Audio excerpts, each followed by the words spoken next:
Hello, I'm Daniela. In today's video, which is part of the Stitch With Me in 2025 online workshop, I'm going to show you how I attach the grommets to my pages to complete my pages. Now, even though I think my pages are complete, I reserve the right to add a little more stitching to them in the future if I want.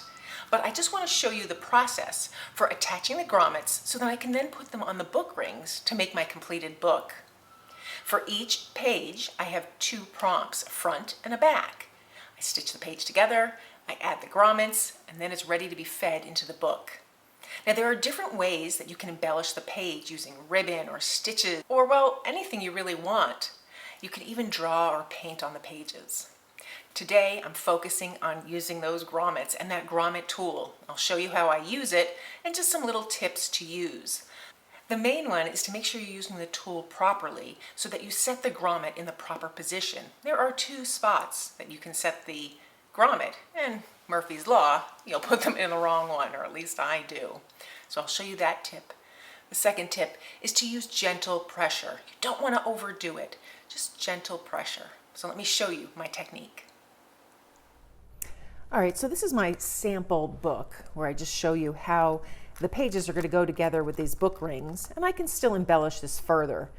But each of the pages, and there'll be a cover, and then the pages will be attached with book rings and these grommets. And I have all the supplies listed, links for if you're interested in them. So I want to get started by deciding what I want to do to my page here. If I open my page, I have both prompts. My first prompt, Sashiko, and my second prompt, Button.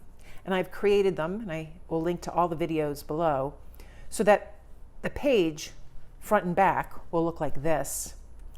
I can choose to make a border on the edge, and I would tend to do that first, as I would stitch the page closed.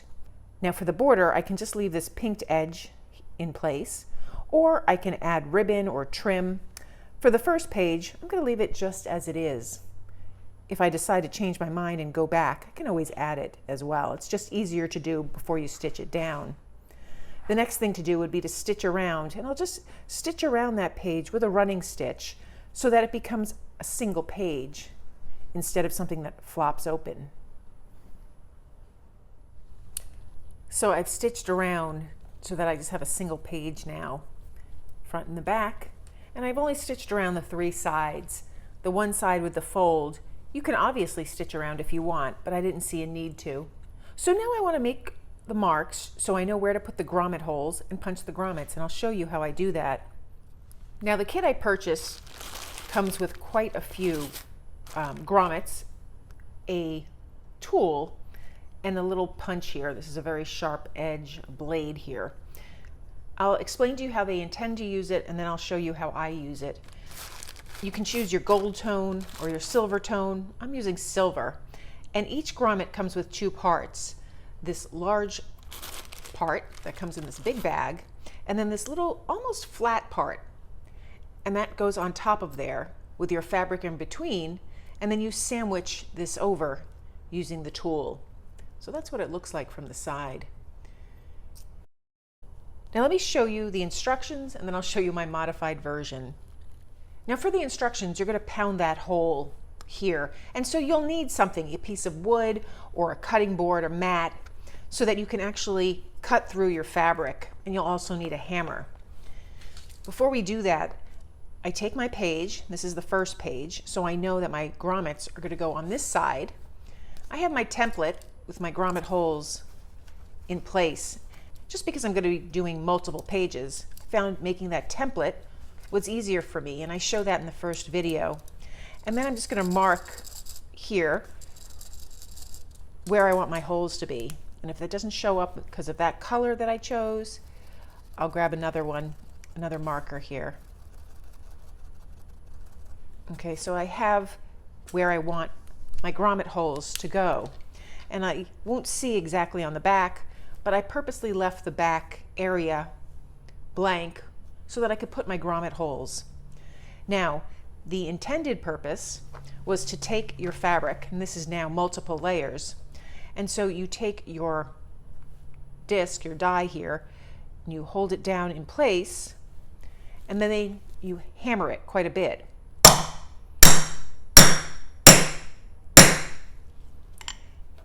And eventually it will cut through the fabric. It doesn't particularly work very well for me. Now, part of that reason is I have so many layers of fabric. But what it does do is it gives me a nice template here, just like this, and I can trace around it with this marker again, so I can make that hole. So that is their method, and I would just continue, if I wanted to use this method, hammering it with the hammer.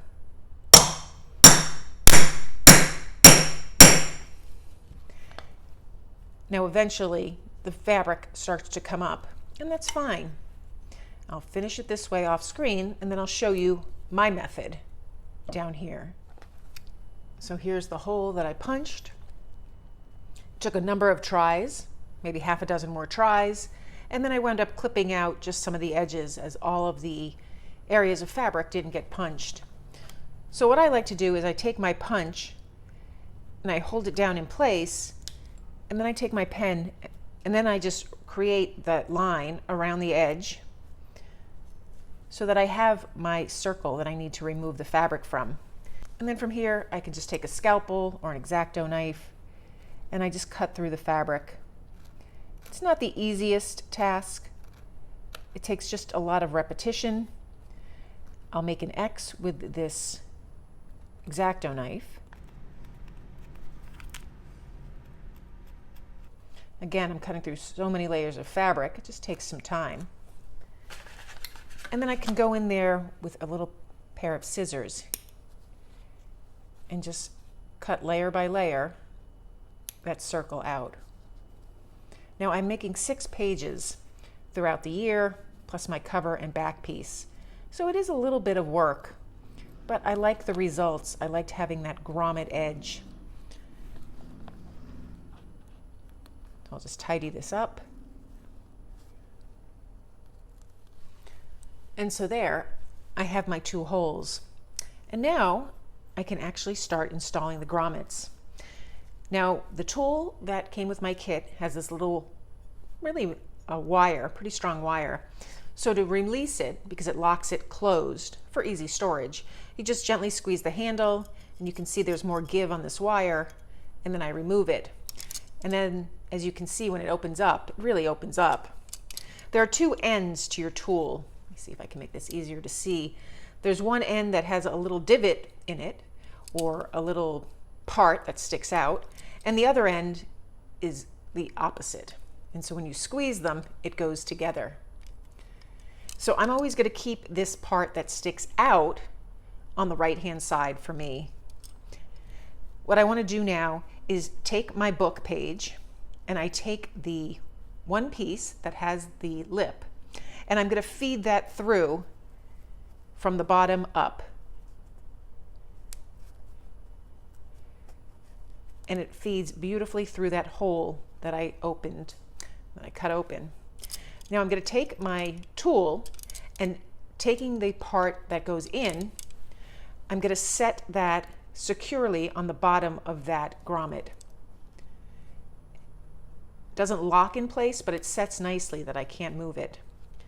And then I'm going to take one of my little flat discs for the top and set it on top. So now I'm just going to gently squeeze this together, not overly squeezing, just squeezing it gentle. Both hands. And I have it all pressed down. All of those little edges flattened open. You could do it the inverse, so that on the first page you don't have this showing, just by flipping this in this manner. But for me, when I flip the pages, I'm going to see it on one side or the other. So I like that. It doesn't bother me. If it bothers you, you don't have to use the grommets, or like I said, you can choose to put the grommet in from the top of the page and flip it over and attach it that way. I like all my pieces to be uniform, so I'm going to go do the same thing here. I slip my grommet over here, just with my fingers I feed it in. I take my tool the spot that's open, secure it in, put my piece on top, gently make sure it slides in place, and then I gently squeeze it. And now I have the grommets on my first page. Now from here, I can attach the book rings, but I'm just going to set this aside. I am not sure I'm done with this page. I might add a trim. I might just take my pinking shears and neaten this up. I might sew around the edge here. I don't really know yet, but I do like having my page mostly complete. I'd say 95% complete. And I'll just set this aside in my work so that I can continue with my monthly prompts. And the next month will be March. We'll do that in a couple of weeks. So that's how I set the grommets on the page. These are the prompts for January and February. So then for March and April, I'll set the grommets again. If I do something different with the page edge, I'll make a quick video just to show you some ideas that I use. I hope you found this video helpful. And if you did, please give it a thumbs up and be sure to subscribe. Thanks for joining me today.